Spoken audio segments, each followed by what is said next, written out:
Near mint condition, the home of collected editions. That cover's so awesome. Absolute format is the best way to own this store. Time to empty those wallets and fill those shelves.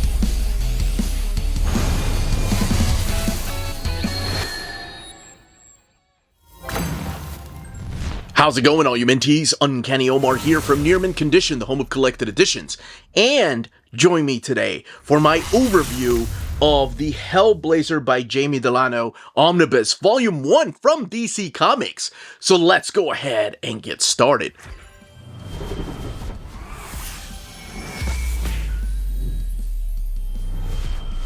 And welcome back, everybody. And this book is already out in the direct market and book market. It came out October, I believe it was October 15th or 16th. But because of everything going on in my personal life, I had to take a step back away from the channel, and I'm now catching up on reading. So for those of you that have been asking me, where's my Hellblazer by Jamie Delano Omnibus overview? Here it finally is. Thank you so much for being patient. So this is Hellblazer by Jamie Delano. I never know if it's Delano or Delano. Please let me know in the comments down below. Omnibus Volume 1. We already know that there is a Volume 2 coming out next year around July, unless things, of course, get delayed. Really quick, the biggest question that I've seen so far is, where does this take place in the reading order of John Constantine? That's another one. Or Constantine, depending on where you live. Where does it take place in the reading order of Hellblazer if you have the Hellblazer by Garth Ennis Omnibus? So this gives you an idea that you have Hellblazer by Jamie Delano Volume 1 and Volume 2. That's coming out next year. And then you have Hellblazer by Garth Ennis, which kicks off with issue number 41. So this kind of gives you an idea of where it takes place in the reading order of John Constantine, because this is his ongoing series spinning out of the Swamp Thing comic book. And my goodness, there's a lot of Swamp Thing in here, and some of it has just recently been released in a trade paperback. We'll talk a little bit about that here in a second. But first, let's look at this cover. You have this cover from issue number 1 here. You have John Constantine. That is something that they added to the actual spine by Jamie Delano Omnibus Volume 1, the DC Black label. Now with Vertigo back, I don't know if they're going to go back to the DC Vertigo logo or if they're just going to stick to the DC Black label. But I assume it's just going to be the DC logo. I assume. But here's your top billing, besides Jamie Delano's name right there. You have Rick Veitch, Alfredo Alcala, John Ridgway, Richard Pierce Rayner, Mark Buckingham, and Laverne Kincaid. And then the spine of the book again by Jamie Delano, Omnibus Volume 1. I keep going back between Delano or Delano. It's probably neither. Here is some praise for the stories found in here, and a little bit about the actual stories and what it contains. So this book, the ISBN, down there, retails for $150. And again, it is the beginning of the John Constantine story. Let's look at the flaps here. Picture John, and a little bit about Jamie Delano, and then the actual art on board, John Constantine, and then the backboard there. And the actual spine looking just a little bit darker than this red fire right here, but it's actually a different pattern too. Okay, so we are going to open this book up and talk about the stories found in here. And again, talk a little bit about this book right here, because a lot of this book is collected in here and why it's so important. So let's go ahead and crack it open. Okay, let's go ahead and get started. You can see the glossy finish to the book right there. Here's your end sheets, which are black, and then the Hellblazer John Constantine by Jamie Delano Omnibus Volume 1. And here are your credits, not just Jamie Delano, but also Rick Veitch, Neil Gaiman, who actually writes the issue of Sandman that is collected in here, John Ridgway, Rick Veitch, and Richard Pierce Rayner, Alfredo Alcala, and John Ridgway, and Mark Buckingham, colorist by Laverne Kincaid, and Tatiana Wood, doing a lot of the Swamp Thing issues here, Robbie Bush, and then your letters like John Costanza and Todd Klein and Alita Fell. And then your cover artist, which, forgot to mention that, the cover art on the collection is Dave McKean. and your table of contents, where you're going to find each of these issues, what the title of the issue is, when it was originally published, and who the artist is going to be on the book. But unless otherwise noted, all stories written by Jamie Delano and colored by Laverne Kinsiski, and all the covers by Dave McKean. And stories are presented in chronological order.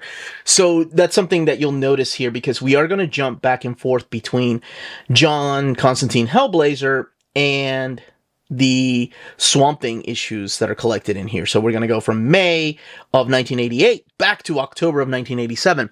And I understand the reasoning they did that. As a matter of fact, I really like the mapping in this omnibus.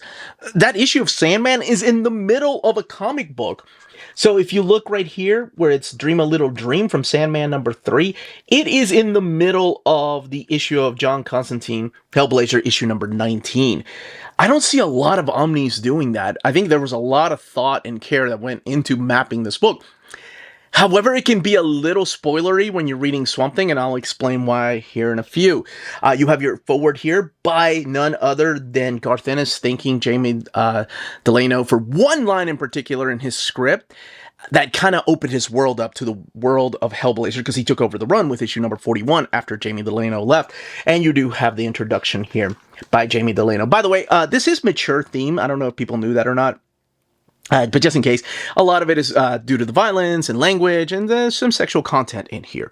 Now, one of the things I will say about the book is that this book is stated, like I've seen it on websites and solicitations, to have 1,584 pages. That is not the case. It only has 1,186 pages. So that is something to keep in mind. So collected in here for the first time in omnibus format is Hellblazer 1 through 22, John Constantine Hellblazer Annual Number 1. That is the full title, by the way, John Constantine Hellblazer. Swamp Thing 65 through 77, Sandman number 3, and then of course you've got your introductions by Garth Ennis and Jamie Delano. So 1,186 pages. Now, I will go back to the Swamp Thing book here in a second, but I kind of want to talk a little bit about the stories found in here first. The first story arc is called Hunger, but it goes right into issue number 2. So it's going to be hard not talking about each issue, but I promise I won't do that, because otherwise it's going to take forever. So I'll just talk a little bit about like the beginning, so you get an idea as to what this is. This does not collect the first appearance of John Constantine. That is found in the pages of Swamp Thing. That is the Alan Moore Swamp Thing. He was created by Alan Moore. He was a character that was an occult detective that looked like Sting on purpose. When it was decided to have an actual ongoing series, it was, I believe, Alan Moore that picked Jamie Delano to write the series. And he had worked with him on some 2000 AD comics in the past, but Jamie Delano talks about a little bit about that in the opening. So in the first couple of issues, we do meet the character of John Constantine and some of the stories that you're going to be finding in here. You have his friend Gary over here that has entrapped this demon named Nemoth. And Nemoth is broken free, and what Nemoth is doing is making everybody hungry. But it's a hunger that's not just for food, it's for whatever people are obsessing over. So he gets the help of Papa Midnight, who's this voodoo priest, and together they're going to trap Nemoth to make him go back into this bottle that he belongs in. But you get to find out quickly what type of character John Constantine is. He's not a very likable guy. He's kind of an a-hole. And I think a lot of us love him for that. I can see that turning people off. By the way, in here you're going to see child abuse. In here you're going to see animals getting killed and hurt. So if that's not your cup of tea, just in case, you're wanting to check this out. But whenever we're talking about demons on Earth, I kind of figured that kind of goes hand in hand, but just in case, I do want to let people know. So the first 2 issues are an introduction to his world. You get to see a little bit of his supporting cast. One of the characters you get to see here that starts off is Emma, and Emma is a ghost. Now you'll see Emma later on in the pages of Swamp Thing alive, and you can put 2 and 2 how that came to be. But she's not the only one. There's other people from his past that come back as ghosts, and he's able to see that. So he's that type of character. I don't want to give away his powers, if he has any to begin with, but he travels from the US to Africa to back to, of course, the UK. And it's that type of story and him dealing with demons, sometimes dealing with real life monsters, not just demons. And there is a lot of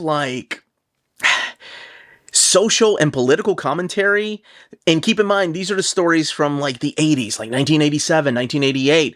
So it's things like Margaret Thatcher that he talks about. As a matter of fact, her playing a huge part in issue number 3. And it talks about how the demon world almost works like stocks and bonds, or almost gambling with souls instead of money. So it's stories like that, very similar to the things that you have seen probably in Sandman. But Sandman isn't to come for a couple of, maybe about a year and a half or so after John Constantine started. And some of the things that you may have seen in the pages of Swamp Thing. The fourth story, to kind of give you an idea, I promise I'm not going to go through each one. We get to meet his family. We get to meet his sister and his niece, Gemma.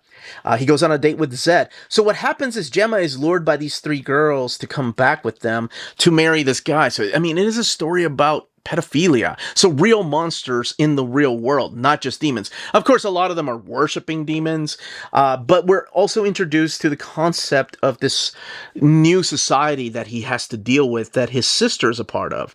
And that will play a big part later on in story arcs. So a lot of these stories at the beginning are kind of one-offs, with the exception of the introduction in issues 1 and 2. So after we see the Gemma storyline, we go to one of my favorite stories. This is issue number 5, and it's Johnny Come Home, or Welcome When Johnny Comes Marching Home. It is a story about this town that lost all of their boys in the Vietnam War, with the exception of one character, and how perhaps they're able to bring them back. But it's a twist, of course, and it's a horrible tale. And Constantine kind of takes a step back to focus more on the actual characters. And then we go to Swamp Thing. So this is when I wanted to talk about Swamp Thing. Issue 65 of Swamp Thing is collected in here. But not just issue 65, as you saw when I was talking about what is collected through here. It's issue 65 through 77. Well, that's also collected in this new collection here, except this actually collects annual number 3 of Swamp Thing. And it's got John Constantine Hellblazer 4 through 5. So this is the new trade paperback of Swamp Thing by Rick Veitch. And his run takes place immediately after Alan Moore's run. So I don't want to give away what happens to Abigail and Alec. But wherever they ended in Alan Moore's run of Swamp Thing, this picks up immediately right afterwards. And where they ended was a unique type of perhaps a happy ending. Now, John plays a big part in this because it all has to do with this seed. It all has to do with the Parliament of Trees that Alec goes and visits. And Abby is kind of left there by herself with a husk. Because remember, at this time, Alec can go to different worlds and leave a husk of his body alone with her. She starts getting hungry and she eats it. You also see the return of the Floronic Man. So it's the story of, it's not called a seed, it's called the sprout. So she starts seeing visions of all these characters from her past. So you are going to see other characters in here, not just Abby and the character of Swamp Thing, but also like Chester Williams and Liz Tremaine also playing a part in here. But more importantly, John Constantine. So his part is because of this seed, the sprout, that the Parliament is saying needs to come, because there's more than one Swamp Thing, right? Like the Parliament of Trees is all the other Swamp Things that have come before Alec Holland, and they're stating that there needs to be another Swamp Thing. But Alec is no longer human. He is a sentient tree. So how can he procreate with Abigail? Well, that's where John Constantine comes in. And if you've been reading Swamp Thing, you know that she hates the guy. So it's all about Alec making this deal with Constantine to take over his body so he can, so he can create a child with Abby. And it's a huge tie-in to Hellblazer, because in the issue of Hellblazer, I believe it's issue number 10, if I'm not mistaken, you actually get to see where John Constantine's soul goes while Alec is taken over his body. So it has ties to that. Now, before that, though, we do have issues. This is a big story arc in here, and it's this new demon that what is his name? Nurgle, something like that.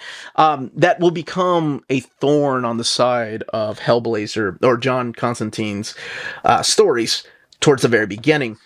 We do get to see how he treats other friends. Like this is Richie, whose soul is stuck inside of a computer. And this is his way of dealing again with another demon. And it never ceases to amaze me just how unlikable of a guy John can be. And also how charming he is, too. Like, I hate to admit it, but he is a rather charming fellow that doesn't have a lot of superpowers. Keep in mind, this is all taking place before the New 52 era, when he was embedded back into the DC universe. It's definitely taking place long before the Rebirth era.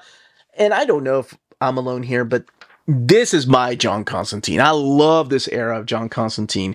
I never liked the idea of him just being part of the DC universe. And I get it, because at first you're going to see characters through here, like Solomon Grundy makes an appearance through here.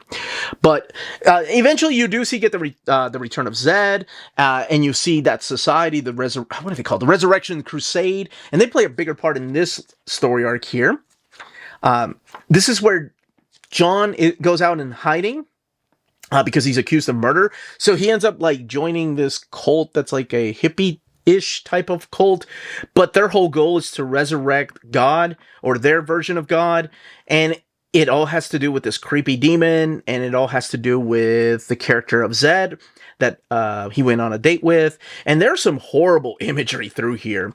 Like there is some horrific stuff. I really wish I had done this overview back in October, but circumstances, losing my dad, I could not focus, and I had so much to just catch up on with reading, and I wanted to do this book justice because I wanted to go back and reread it. This is where issue number 19. So in the middle of this storyline with Zed, we do meet this other girl named Mercy. She's part of this cult. But in between this issue 19, we get Sandman, which is Sandman issue number 3, written by Neil Gaiman, Sam Keith doing the artwork here. And it is the story of John Constantine, being told by Mad Hetty and everybody that Morpheus is coming back. The Lord of Dreams is coming back. So we get that issue in between there, and then we get his appearance showing up in that issue 19 of Hellblazer. I thought that was a really cool idea, right? Here's your introduction to the character, where John kind of takes a step back from that cult to introduce us to Morpheus, who's in the pages of course, Sandman, and then him coming back to the book by Jamie Delano. Now, that storyline, the character of John was switched to his, it was Joanne Constantine? I think it was switched to his one of his ancestors. And speaking of ancestors, there's a storyline in here that takes place in Newcastle, and it shows a story from John's past about how him and his friends tried to take care of a demon that was possessing a young girl, and they failed. And when they failed, oh my gosh, there's some horrible ramifications to what happens to that girl and the demon. Well, here we go back to that storyline and him trying to actually fix what happened. And it has ties to his ancestors. And this is the backup story. So now we're reaching the end. So I didn't talk about every issue, but I wanted to kind of give you an idea of the horror, the type of horrific imagery you're going to see through here. Swamp Thing still being, I hate to use the word trippy, but oh my gosh, it's not, okay. It is not as confusing as Alan Moore's Swamp Thing, which to some people is like, that's not confusing at all. Awesome. You're going to have a better grasp of Rick Veitch's Swamp Thing. And even though I've seen people complain about Jamie Delano's writing because it's too wordy, I love this kind of wordiness because it makes me think, yes, the demon does appear through here. Of course he does. It kind of makes me think, the narrative and the way that people speak.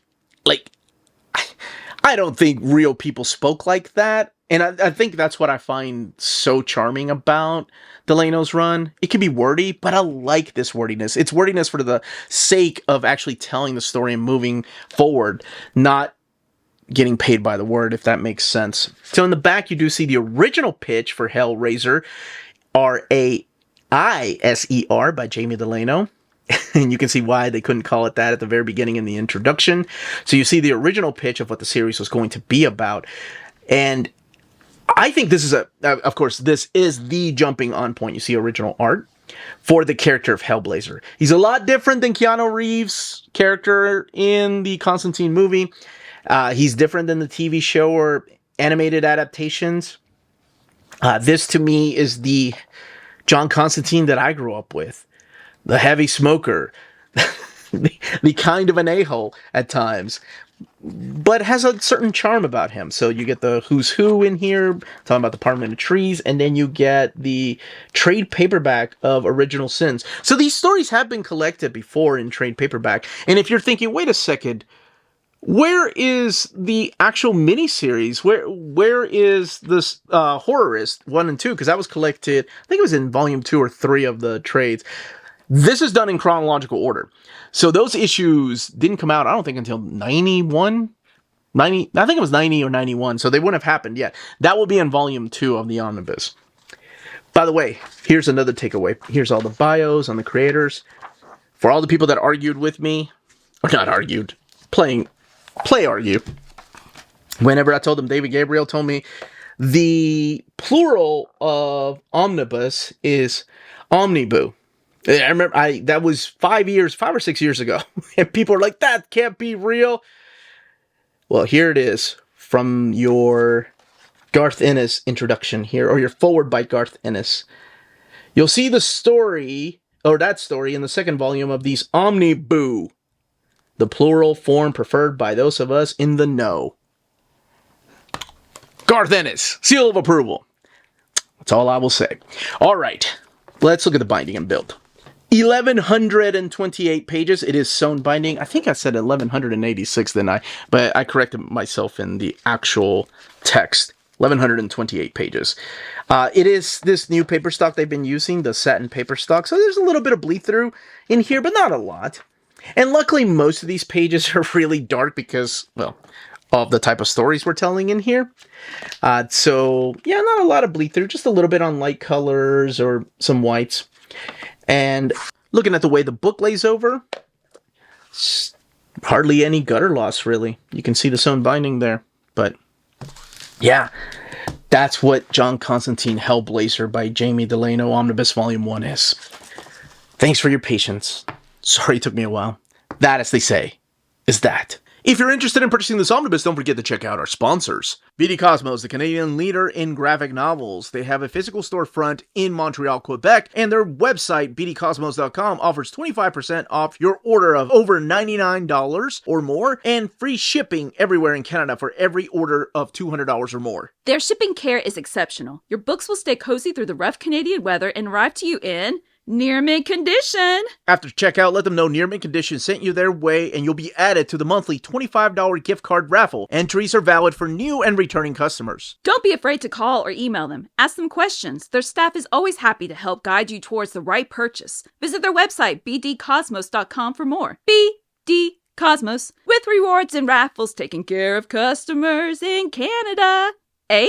CheapGraphicNovels.com, your online home for graphic novels and collected editions up to 50% off cover price. They have excellent shipping and prompt and helpful service. Check out their bargain deals for up to 90% off cover price. And don't forget that CGN also takes pre-orders. That way you don't miss out on the hottest releases. And they are currently running a special promotion for you Minties. If you're a first-time customer, after receiving your order confirmation email, reply back to that email and let them know Near Mint Condition sent you their way. They will then apply a free shipping promotional credit to your next order in the US. Cheap Graphic Novels, your source for the hottest books with the kind of deep discount, quality shipping, and customer service that will keep you coming back for more. And that was the content, the page count, and build of this omnibus, and then of course where it fits into the reading order of Hellblazer. If you have any questions, leave them down below, and also let me know what other era of boy, that's the Kentucky coming out in me, Hellblazer you would love to see collected in an omnibus format.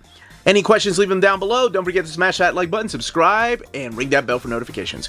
We are on Patreon and Spreadshop, amazing ways to support the channel, and the links are in the description of the video. Everyone stay healthy and safe out there. Much love.